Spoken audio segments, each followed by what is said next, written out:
Hello friends, I am Ayantika and today I will be discussing about a bryophyte, Pellia. Now we know that bryophytes, they are a link between algae and pteridophyte. We know that algae, they are predominantly aquatic, both freshwater and marine, and the pteridophytes, they are the land plants, but bryophytes, they are the intermediate. That is, every genus of bryophyte, they have got some species which are exclusively aquatic, some species which are exclusively terrestrial, that is in the damp soil, and some species can occur in both habitats. They can survive in both aquatic as well as terrestrial. So these are bryophytes. They are amphibious in their habitat, and they form the link between the algae and pteridophytes. So today in this video I will be discussing about the thallus structure and ecological importance of Pellia species, and in the upcoming video, that is the next video, I will be discussing about the reproductive strategies and the life cycle of Pellia species. So taxonomically, this Pellia, it belongs to class Jungur Maniopsida, order Pellialis, family Pelliaceae, and genus Pellia. So taxonomic position, while describing any plant, taxonomic importance is very important, because whatever be the question, the taxonomic position should always be written in the answer. So this Pelliaceae members, they do not have their characteristic is that they do not have this tuberculated rhizoid or scales. So earlier we see in all other liverworts, they had either ligulate or appendiculate scales, but here in family Pelliaceae, they do not have scales, and the rhizoid is also very smooth and simple. So in the Indian species of Pellia is Pellia epiphylla, Pellia niceana, and Pellia calycina. And its habitat, just like the other bryophyte, they prefer damp area. They can grow mostly on the damp soil and wood, and also they can survive in underwater condition, and also very rarely on this moist rock. In the underwater condition, they can survive, but they underwater condition, they propagate vegetatively. Sexually, they remain sterile in underwater condition. And Pellia, they can grow on any substratum, but the substratum should be neutral or acidic. They can't be growing in a alkaline soil. So high pH soil is not preferred for their growth. So we can see that it is an ecological indicator of neutral to acidic soil, but absence of Pellia in us, if we just try to grow Pellia in a alkaline soil, it won't grow, it won't survive. So we can easily say that if conditions are very conductive, that is moist condition, shady condition, still the Pellia is not growing, then there must be some high pH soil in the area. So under very conductive condition, they form a very thick mat. And distribution, they are mostly they are confined to the northern hemisphere, the northern temperate region. That includes North America, Canada, I forgot to write Canada, North America, Canada, Europe, some parts of North Africa, and also Northern Asia. In India, they are found in the Himalaya, both the western and the eastern Himalayas. So the thallus structure of Pellia.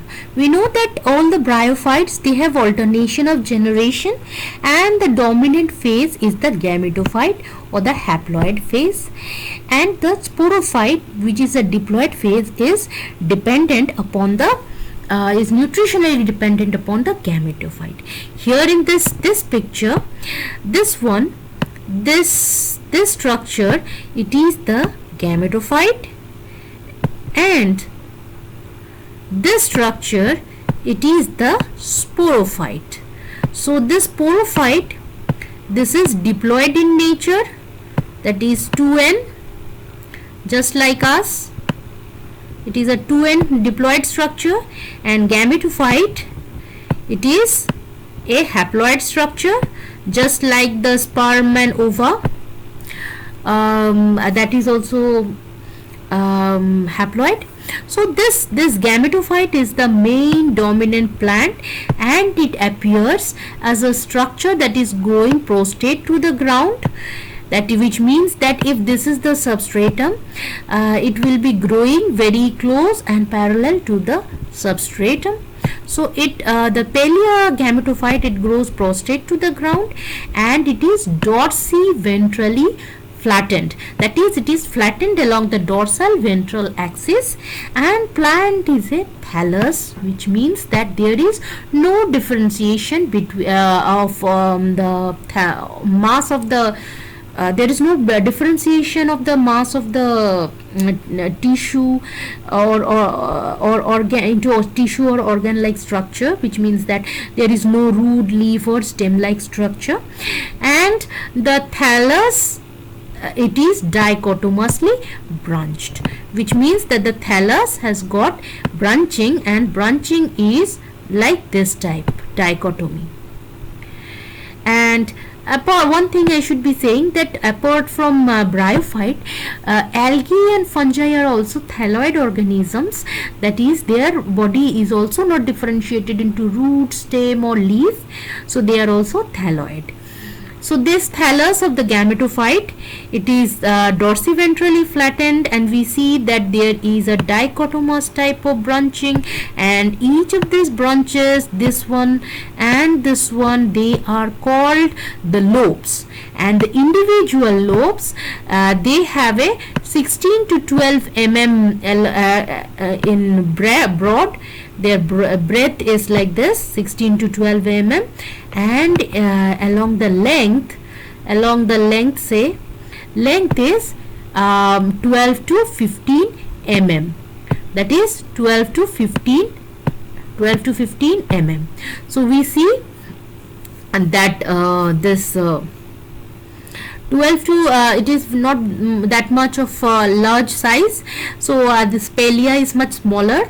It's a small bryophyte, and the margin of the thallus, it is sinuous, which means it is notched, and it is irregularly lobed.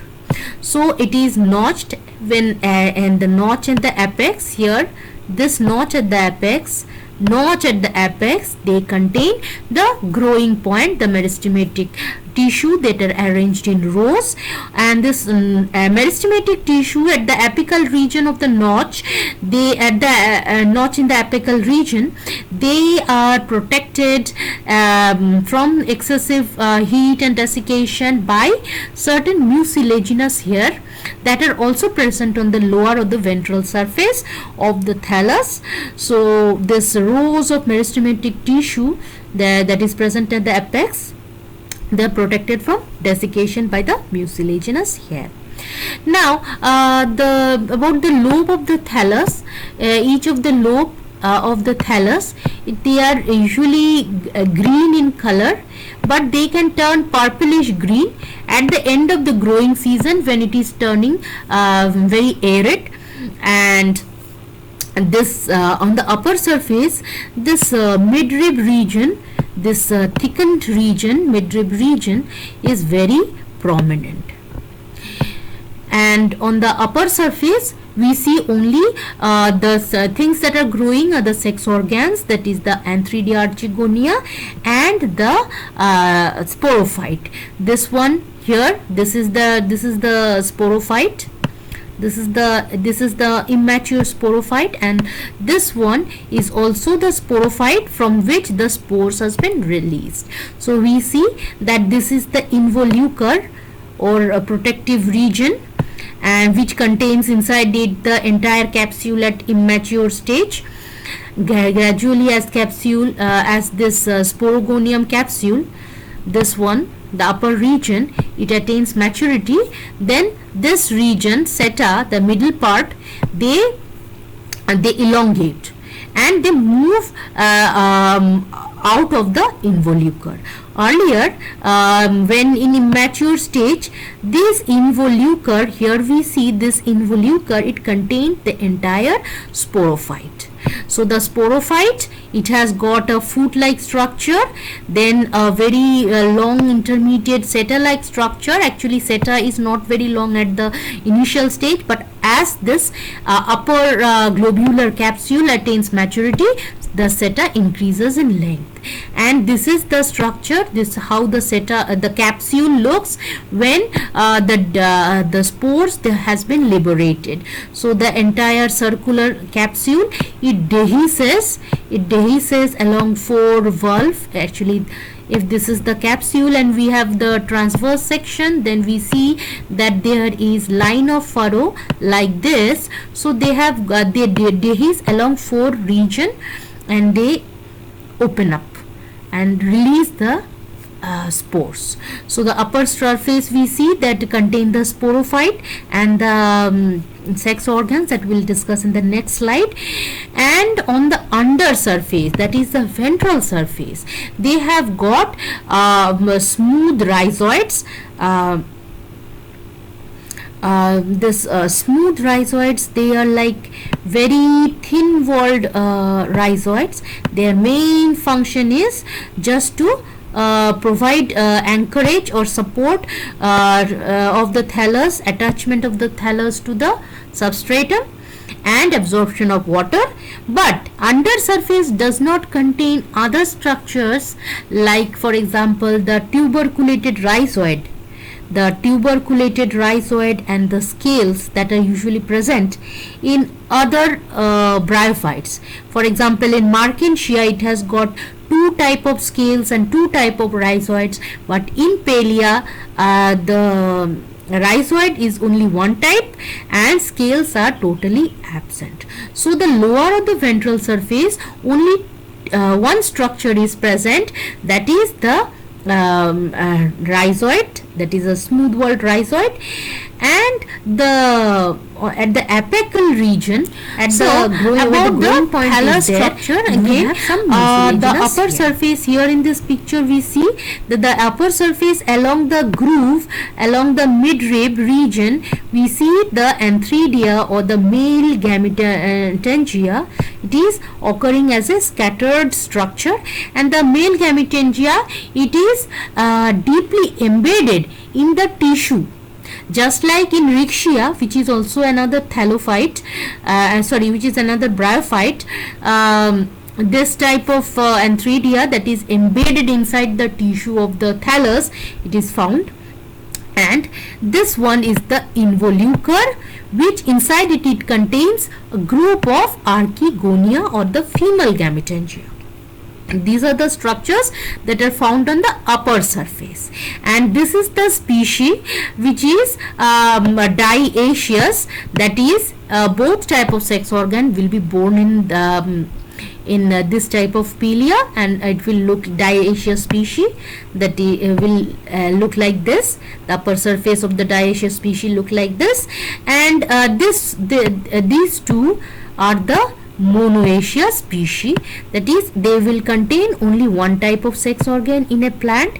And we see in this type of monoecious species, along the midrib we see the male reproductive organ, and in another plant along the midrib at the apical region we see another involucre which contains the female reproductive organ.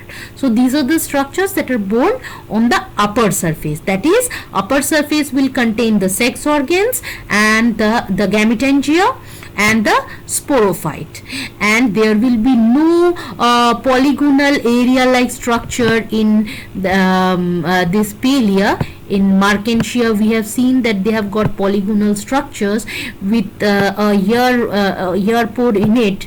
So these type of structure, they are absent, totally absent in Pellia. It is very smooth. And the lower surface, we know that it has got only one type of rhizoids and no scale. There is no scale, but they have a mucilaginous here at the apical region that protect the growing tip at this apical region.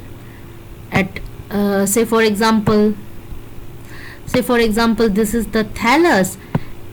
This is the thallus, and the apical region on the lower surface, it will contain the mucilaginous here. These mucilaginous here protect the growing tip. So this is how the sex organ they are placed. See this antheridium, this structure, it is born deep inside the thallus in a chamber that is called antheridial cavity, and in this structure we see that the Pellia has got a similar structure that of Rixia. In Rixia, which is another bryophyte, the antheridia lies in the antheridial chamber embedded in the thallus. And the female reproductive organ, they are born inside the involucre. This entire structure here, this is the involucre, and we see that inside the involucre, archegonia or the female gametangia, they born in cluster, which means that large number of archegonia, the female gametangia, is present together, but in case of the male gametangia, they are present singularly inside the chamber. So about the thallus structure, its form, its texture, all it is dependent upon the habitat, because if any species, any genus of Pellia, any Pellia species, they are growing very close to the damp soil, they are growing in the damp soil in terrestrial environment, then it will show a very robust growth. But if it is growing in the water, the submerged condition, then the submerged species will be very fragile. They will not be so much robust. Also because the plant, they grow, they have an irregular lobe, and the lobes are sometimes overlapping, so it is individual plant cannot be easily recognized, which means that the if one thallus, this is one lobe, and another plant is growing, another plant is also growing very close to it, so we won't be able to determine which one is the individual plant. And about the capillary conduction, see the lower surface of the thallus, this is the thallus of Pellia, and so they have these rhizoids along the midrib region. Along the midrib region, they have the rhizoids, and we know that bryophytes, they do not have this conducting system, that is the xylem and phloem. They do not have this type of system for conduction of water and solution, and so their conduction occur along the entire surface, especially these rhizoids. They help in conduction of water on the dorsal, on the ventral. Now we are going to deal with the internal structure. So this was about the thallus structure. We see that this is the transverse section, where this is the midrib region, and these are the wing. At the midrib region, this is a multi-stratos, that is, it will have many layers of cells, say 14 to 16 cell layer thick. But the wing region, that is this region, usually they are 1 to 2 cell thick. So and the internally we see in this picture, we see this we see also this rhizoids here, and this is the midrib region. So internally we see that there is not much differentiation.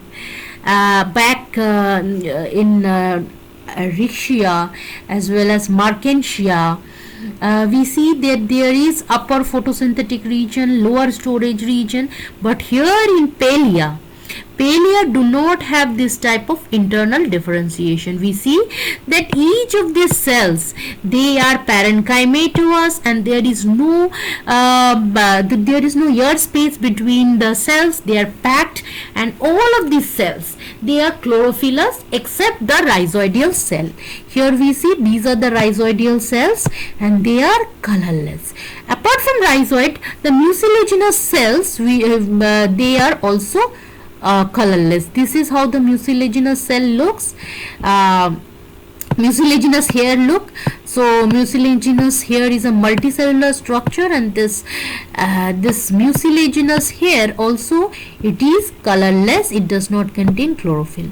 So apart from this mucilaginous hair and this rhizoidal cells, all the cells have chloroplast, and most of the internal cells, these internal cells, they are rich in starch grain and oil, and the upper cells, that is this layer and this lower layer, these are the epidermal layer, and epidermal layer, their cell wall is much more thicker than that of the normal parenchymatous cells. And so this midrib region, the cells are elongated, and they have certain thickening in their cell wall. Otherwise, the entire structure we see, it's a honeycomb like structure. It's a honeycomb like structure, and no internal differentiation. That is, every organ can photosynthesize, and every cell can photosynthesize, and every cell also stores up some food in the form of starch and oil. Ecological importance.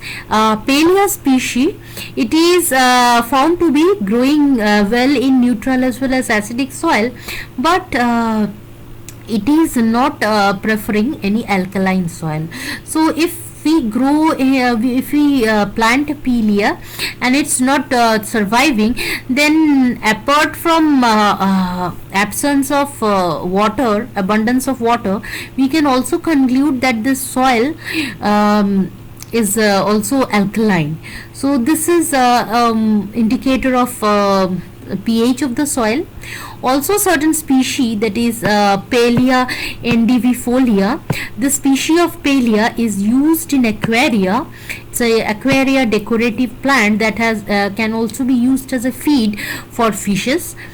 So apart from that, Pellia, this species of Pellia appalachiana, Pellia epiphylla, Nisiana, they are used as an ecological indicator of disturbance. So these three species of Pellia, we know that they are very intolerant to desiccation. That is, they are very prone to desiccation. They need a very damp soil. But also apart from that, they are not able to survive in a disturbing environment where there is frequent disturbance. So any area, if we plant this three species of Pellia and it's not surviving, then also we can conclude that this area, it is getting frequently disturbed. I mean, physically it is getting the soil is getting physically disturbed. So apart from that, there is also this Pellia, it's a very aggressive colonizer, and so if it is not able to grow, so naturally there is a high amount of disturbance. But also in some countries it is considered very weedy, but it is not actually, it cannot compete with other weedy species, angiospermic species, because of shading out. But in very pristine environment, it can act as a rapid colonizer, which means that it can act as a pioneer species in a freshly disturbed soil or a very pristine habitat. It can act as a rapid colonizer, but not it cannot outcompete the already grown angiospermic plants or other plants which shade the Pellia. So it is surviving aggressively, growing only in pristine habitat or freshly disturbed soil. But it one thing should be borne in mind, that it does not survive in frequent disturbance. So this was about the thallus structure and economic importance, but in the next video I'll be making about the vegetative and sexual reproductive strategy of Pellia and about the life cycle. So do watch that video also. And I have made videos about other bryophytes and algae, lichen and fungi, and you can go to my channel. Bryophytes video link I have put in the description box. Thanks for watching my video, and if you like my video, do share and subscribe, and your subscription, it means a lot, it encourages me. Thank you.